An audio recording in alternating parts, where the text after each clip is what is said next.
Hello दोस्तों, मेरा नाम राशिद ज़हीर है। देश में जब एक महामारी फैली हुई है और हिंदुस्तान के हर एक जगह का, हर एक कोने का आदमी इस बीमारी से मुतासिर है, परेशान है, अस्पतालों के बाहर अपना दम तोड़ रहा है, दवाइयाँ वक्त पर मैसर नहीं हो पा रही हैं और डॉक्टर अवेलेबल नहीं हो पा रहे हैं।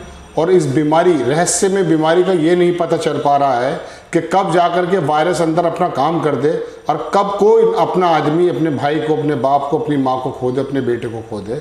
ऐसे समय में देश को चलाने वाले और विपक्षी पार्टियाँ आपस में लड़ रही हैं और आपस में आरोप प्रत्यारोप का एक दौर जारी है।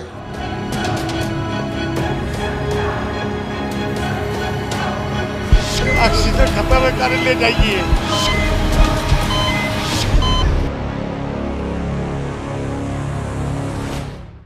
फिलहाल जो बात है वो भारतीय जनता पार्टी के संबित पात्रा से मुताल्लिक है।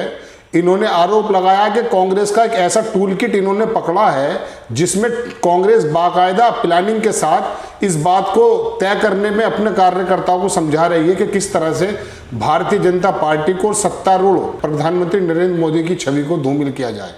इस तरह का कोई उनका आरोप है कि हमारे पास एक ऐसा टूल किट आया। पहली बात तो मैं आपको ये बता दूं कि हर एक आदमी, आम आदमी इस टूल किट के नाम से घबराने लगा है कि ये टूल किट है क्या। कभी ये किसानों का जब आंदोलन होता है तब टूल किट सामने आ जाता है।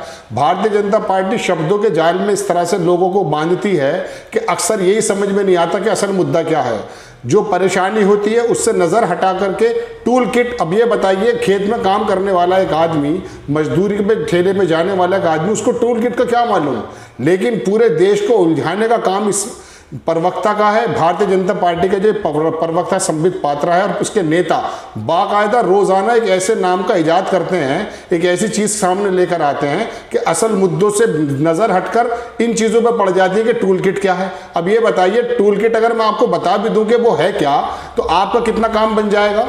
क्या आपकी बीमारी दूर हो जाएगी, आपको दवाई मिल जाएगी, कोरोना से बच जाएंगे। लेकिन ये नए नए तरीके के रोज़ाना एक डिबेट के इश्यू होते हैं जो न्यूज़ चैनल भी बाकायदा इस्तेमाल करता है और पूरे हिंदुस्तान के लोगों को बेवकूफ़ बनाने का ये काम करते हैं। मैं कम शब्दों में 2 लाइन में समझा देता हूँ कि ये टूल किट, आखिरी बार समझा रहा हूँ और एक बात बता रहा हूँ कि ये, क्योंकि हर बार ये नया सोचा छोड़ देंगे। टूल किट इस बात को कहते हैं कि कोई ऐसा दस्तावेज जिसमें ये प्लानिंग की जाए कि हमें काम किस तरह से करना है, इसको टूल किट कहते हैं। अब इसका कहना यह है कि कांग्रेस आई जो रोजाना किसी तरह का ट्विटर करती है और किसी तरह से अपने नेताओं से कहती है कि आप लेटर लिखो और अपने कार्यकर्ताओं से कहती है कि आप सोशल साइट्स पर इस तरह का भ्रम फैलाओ। इस तरह का टूल किट उसका आरोप है। जबकि कांग्रेस आई का कहना इसमें यह, मैं अपनी बात को यहाँ रोककर एक बात कहता हूँ, इसके अंदर संबित पात्रा ने बाकायदा ये कहा कि टूल किट का कागजात हमारे साथ, हमारे टूल किट हमारे हाथ लगी और उसमें सोनिया जी और राहुल जी सुबह को उठते हैं, राहुल गांधी, और उठ करके अपने ट्विटर पर भी बात करते हैं कि लेटर लिखो और ये काम करो। ये लेटर लिखने की बात तो यह है कि भारतीय जनता पार्टी के नेता अक्सर अपने सरकारों के सूबे के मुख्यमंत्री को और प्रधानमंत्री को लेटर लिखते हैं। उनका कहना बिल्कुल सोशल साइट पर, न्यूज चैनल पर बिल्कुल साफ है कि हमारी सुनी कहाँ जाती है। आपके मंत्री इस बात को कहते हैं तो क्या वो भी कांग्रेस आई के उस टूल किट का हिस्सा है। अभी सीतापुर का एक विधायक बाकायदा टीवी पे आकर ये कहता हुआ बिल्कुल साफ कहा कि जो हो रहा है होने दीजिए, हम बोल नहीं सकते, बोलेंगे तो कहीं हम पे देशद्रोह का मुकदमा न लग जाए। आप लोगों से यदि कोई सवाल करता है तो आप भारतीय जनता पार्टी का, इसके प्रवक्ता का काम यह है कि उसको देशद्रोही साबित करने पे तुल जाते हैं। अब इसको क्या, इसको भी टूल किट का हिस्सा कहेंगे कि दिल्ली के अंदर कुछ लोगों ने ये पोस्टर लगा दिए कि मोदी जी हमारे बच्चों की जो वैक्सीन है वो आपने बाहर क्यों भेज दी। तो पोस्टर लगाने वाले उन मजदूरों के खिलाफ मुकदमा दर्ज करके उनको जेल भेज दिया। यानी कि अपनी बात को देश की कोर्ट, हाई कोर्ट और सुप्रीम कोर्ट ये बात कह चुकी है कि यदि कोई मरीज, यदि कोई पीड़ित अस्पताल से अपना वीडियो भी बनाकर बात करता है, अपनी शिकायत भी रखता है या सरकार का क्रिटिसिज्म भी करता है, तो उसके खिलाफ मुकदमा नहीं होगा। और आपके हाथ में चूंकि दिल्ली की पुलिस है, गृह मंत्रालय के अधीन आती है, तो आपने क्या काम किया, आपने काम यह किया कि उन पोस्टर चिपकाने वालों को जेल भेज दिया। यह क्या बात है, यह भी टूल किट का हिस्सा है। राहुल गांधी का ट्विटर करते हैं और अपने लोगों से बात करते हैं तो उनकी रणनीति का हिस्सा हो सकता है। आप अपने अमित वालिए जो तुम्हारे जो है ना बाकायदा सोशल साइट्स का जो बनता है सरबराह, उसकी प्लानिंग मालूम है आपने, उसने क्या क्या किया है। वो एक फिल्म भी रिलीज होती है, कुंभ से मुतालिक भी कोई बात होती है, वो ऐसी दिग्भ्रमित वाली खबरें अपने सोशल साइट्स पर प्रसारित कराता है, कई बार पकड़ा जा चुका है। वो तो भगवानों का बाकायदा अपमान कर चुका है, अपने फेसबुक पर, अपने ट्विटर पे जाकर देख सकते हैं उसकी पुरानी। आपके यहाँ जाने के बाद इस तरह के जो ये लोग हैं, इन्होंने सोशल साइट का इस्तेमाल करते हुए किस तरह से लोगों को दिग्भ्रमित किया है। आप ये जान चुके हैं कि हिंदुस्तान के लोगों के हाथ में मोबाइल है, एक ज़रूरी चीज़ है, उसके माध्यम से आप उसके दिमाग में घुस करके कि ऐसा दिग्भ्रमित करके उसको जो है ना उसको ऐसा बना देते हैं कि या तो वो हमारे पक्ष में गिरे या फिर देशद्रोही बन जाए। आपका अभी इसी संबंध में दोस्तों मैं आपको बता दूं कि कांग्रेस आई ने बाकायदा संबित पात्रा, स्मृति ईरानी और जेपी नड्डा जो भारतीय जनता पार्टी के अध्यक्ष हैं, उनके खिलाफ बाकायदा एक शिकायत दर्ज कराई है और उनको कहा कि ये बाकायदा एक भ्रम फैलाने की बात कर रहे हैं और ये उस कागजात के अंदर छेड़छाड़ करके बिला वजह लोगों को दिग्भ्रमित करने की कोशिश कर रहे हैं। और कांग्रेस आई का इसमें कहना भी यह है कि जितने भी सोशल साइट्स के लोग हैं जो उनको चलाते हैं इन कंपनीज को, उनको पत्र लिखकर ये कहेंगे कि भारतीय जनता पार्टी के नेता जो झूठ फैलाने का काम करते हैं देश में, उनके अकाउंट को बंद किया जाए। इस लड़ाई के बीच में आप ये बताइए, अब रही बात, मैं आपको एक बात, अपनी बात को यहाँ स्टॉप करके एक बात कहना चाहता हूं कि प्रधानमंत्री मंच के माध्यम से ये कहते हुए नजर आए लाल किले से कि हमने पूरी प्लानिंग कर ली है, हम देशवासी के हर एक देशवासी को टीका लगा देंगे। बिहार इलेक्शन में भी आप क्या कर रहे थे कि सबको टीका लगेगा, और हम इस तरह से अपने आप को शो किया आपने पिछले साल तक, दिसंबर तक, कि जैसे आपने कोरोना की जंग जीत ली। आपके वक्तव्य हैं इस बात के। अब ये वक्तव्य जो आपने जिस बात के हैं, अब आपने जहां कोरोना जब खत्म हो गया था तो आपने उसका श्रेय पूरा लिया और ये दिखाया कि बिल्कुल मैं कोरोना के अंदर जो बुरी तरह से कैसे बेतिन से टैकल किया है, इसकी शाबाशी दुनिया से लेने की कोशिश किया आपने। और जब ये कोरोना जब पूरी दुनिया का आदमी कह रहा था कि वापस आएगा, और पूरे हिंदुस्तान की कोई जगह, कोई शहर, कोई गांव, कोई गली ऐसी नहीं बची है जहां पर मौतों का सिलसिला नहीं है। इस वीडियो को जो मैं बना रहा हूं, इसको एक आदमी को दिखा दीजिए, 1 करोड़ आदमी को दिखा दीजिए, 100 करोड़ आदमी को दिखा दीजिए, कोई एक आदमी ये नहीं कहेगा आपसे कि मेरे रिश्तेदारी में, मेरे मोहल्ले में, मेरे गली में, मेरे गांव में, मेरे शहर में कोरोना के वायरस ने किसी की जान न ली हो। आप किस गर्त में लेकर जाना चाहते हैं? भारतीय जनता पार्टी के नेता इतनी जबरदस्त तरीके का एक दिग्भ्रमित करने वाला बयान करते हैं, और ये टूल किट नई बात लेकर आए। टूल किट हर जगह आप अपने शब्दों के जाल में लोगों को फांसने की कोशिश करते हैं। प्रधानमंत्री नरेंद्र मोदी को क्या यह बात मालूम नहीं थी कि आने वाले वक्त में ये कोरोना इतना विकराल रूप ले लेगा? 6.5 करोड़, मैं आपसे पूछता हूं, 6 करोड़ 45 लाख वैक्सीन दुनिया के दूसरे देशों में आपने क्यों दे दी? आपने ऑक्सीजन की, जो ऑक्सीजन चाहिए जो वायु में होता है, बहुत सस्ती चीज होती है, उस ऑक्सीजन के सिलेंडर के लिए हर एक आदमी कितना भागा फिरा है आप जान सकते हैं। आपके ही पार्टी के, आपके ही लोगों ने ट्विटर के माध्यम से सिलेंडर की भीख मांगी है। क्या वो भी कोरोना, वो भी टूल किट का हिस्सा है? हमने माना कि राहुल गांधी ने अपने लोगों से ये कहा कि आप इसको प्रसारित कर दीजिए, आपका प्लान ये है, लेकिन आपके मंत्री गाजियाबाद से वो एमपी हैं, आपके थल सेना के अध्यक्ष विक्रम सिंह, उनके भाई, उनका ट्विटर मालूम है आपको? ट्विटर पे किस चीज की आपने बेड की रिक्वायरमेंट बताई, ऑक्सीजन की रिक्वायरमेंट बताई? आपके कौन से नेता ने सिलेंडर नहीं मांगा?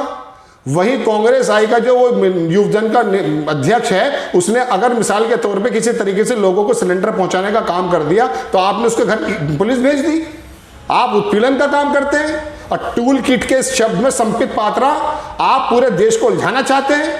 यदि किसी माध्यम से ये वीडियो आप तक मेरी पहुंच जाए तो आप अपने जमीर को थोड़ा टटोलिए कि जबान दराजी करने से कोई फायदा है? आपके बोलने से यदि किसी को ऑक्सीजन मिल जाए तो आपका बोलना मुझे सार्थक लगेगा, लेकिन आपके बोलने से ना ऑक्सीजन मिला है, ना दवाई मिली है, ना बेड मिला है, ना अस्पताल मिला है तो क्या सिर्फ देशवासियों के अंदर लड़ाई, दिग्भ्रमित करने की बात। और ये सिर्फ बात आज जो है सिर्फ कांग्रेस आई या विपक्षी लोग नहीं कर रहे हैं, हिंदुस्तान के अंदर हर गली के अंदर आपकी चर्चा हो रही है, आपके प्रबंधन की चर्चा हो रही है। इस वायरस को पूरी दुनिया के अंदर यह मशहूर हो गया कि इंडियन वायरस है ये। आपने इस बात पर गौर करने की तो जगह आप बाकायदा आरोप लगाते हैं, वो फिर अपना विपक्ष अपना जवाब देता है। इसी काम के अंदर भारत का हर देशवासी अटक जाएगा और फंस जाएगा। कितनी बार फंसाएंगे आप धार्मिक मुद्दों, आप उसको क्या कहेंगे? आईएमए का जो उपाध्यक्ष था, आईएमए के उपाध्यक्ष जो है वो पढ़ा लिखा आदमी है, उसने बाकायदा कोरोना स्प्रेडर की संज्ञा दी है प्रधानमंत्री नरेंद्र मोदी को। आप उसको जेल में डालेंगे? वो medical IMA Indian medical association का उपाध्यक्ष है वो गली का, वो कोई अनपढ़ आदमी नहीं है। उसको मालूम है कि क्या स्थिति है। कुंभ के मेले को आप ईद से कंपैरिजन कर रहे हैं। आपको ईद और कुंभ और कब्रिस्तान और शमशान यही चीजें आती हैं। आपकी डिग्री पर भी एक सवालिया निशान है कि आप किसी पार्टी के अंदर ओएनजीसी के डायरेक्टर बन जाते हैं और आप ये भूल जाते हैं कि मुझे देशवासियों को किस तरह का सब जो है संदेश देना है। ये स्थिति जब से आई है संबित पात्रा जी और भारतीय जनता पार्टी के वो नेता सुन लें कि जो इस वक्त दिग्भ्रमित करने की कोशिश करते हैं कि ये स्थिति जब से आई है, जब से आप लोगों के हाथों में सत्ता आई है, उससे पहले इतना बटा हुआ समाज नहीं था। अक्सर परेशानियों पर बातें हुआ करती थी। अगर कांग्रेस आई के वक्त में कोई घोटाला होता था तो लोगों ने उसको हटाने का काम किया। आपने किसी भी चैनल पर अपने घोटालों को उजागर नहीं होने दिया और बाकायदा अपने झूठ से लोगों को उलझा कर रख दिया। किसानों की परेशानी वहां पर बॉर्डर पे बैठे हुए हैं, सर्दी उन्होंने पूरी गुजार दी, गर्मी उन्होंने गुजार दी, उस परेशानी को तो आपने बताया नहीं और उस किसानों को लेकर भी टूल किट लेकर आप आ गए थे। इन बातों से सारा देश निकल चुका है और जो बाकी बचे हैं उनका हश्र भी आप देख रहे हैं कि क्या हो रहा है। वही लोग ट्विटर पर फेसबुक पर भीख मांगते नजर आ रहे हैं ऑक्सीजन के लिए और दवाइयों के लिए। देश को कहां ले जाना चाहते हैं? नहीं जानना चाहता कोई टोल किट के बारे में आपसे। आप जवाबदेही दीजिए इस बात की कि कोरोना काल के अंदर ये जो स्थिति आई है ये पूरी दुनिया के हर एक पढ़े लिखे आदमी ने बताया था, उसका इंतजाम आपने क्यों नहीं किया था? आप लाशों का जो है बाकायदा डाटा छुपा रहे हैं। लखनऊ की बात मैं पिछले हफ्ते तक की बता रहा हूं आपको कि वहां के लखनऊ सिर्फ एक उत्तर प्रदेश के एक शहर की बात मैं कर रहा हूं कि 830 का डाटा है, जबकि वहां शमशान घाट और कब्रिस्तान मिला के 2500 लोगों का दफीन और अंतिम संस्कार हुआ है। हर एक शहर की ये बात है। गुजरात के अंदर देखिए जाकर के वहां पे दिव्य भास्कर ने क्या रिपोर्ट छापी है। आप लोगों के डाटे में और दिव्य भास्कर ने जो पूरे गुजरात में शहर में जो उन्होंने सर्वे किया है उसके अंदर जमीन आसमान का फर्क है। यदि आप 10 लोग बता रहे हैं तो वहां पर 500 लोग निकल रहे हैं। कोई नगर पालिका, कोई नगर निगम जाकर देखिए मृत्यु प्रमाण पत्र कितने बन रहे हैं। क्या 100 साल के अरसे में और जब से नगर निगम और नगर पालिकाएं बनी हैं कभी इतने मृत्यु प्रमाण पत्र बनने के आवेदन आए हैं? कितनी चीजों को आप इनकार करेंगे? इस चीज को टीवी पर लाइए। और वो न्यूज चैनल जो सिर्फ आपके पिट्ठू बने हुए हैं, आज उनको लोग देखना पसंद नहीं करते सिर्फ इस वजह से कि उन्होंने झूठ के अलावा कुछ नहीं फैलाया। उन्हें ऐड चाहिए, उन्हें आपकी सहानुभूति चाहिए। यही वजह है कि सोशल मीडिया पे हाँ कभी कभी यहाँ झूठ भी चलता है, लेकिन असली बात चाहे वो दुनिया से बाहर की हो चाहे दुनिया के अंदर की हो, इस सोशल मीडिया ने अक्सर आप लोगों का पर्दाफाश किया। यहां पर भी आपका मितवाली आकर बैठ जाता है। पद्मावती फिल्म जब आई है उसके बारे में क्या प्रचार किया तुम्हारे अमित मालवीय ने, इसके बारे में आप खुद जाके पता कर लीजिएगा। टूल किट के झगड़ों से बाहर निकालो और देश को जवाब दीजिए आप।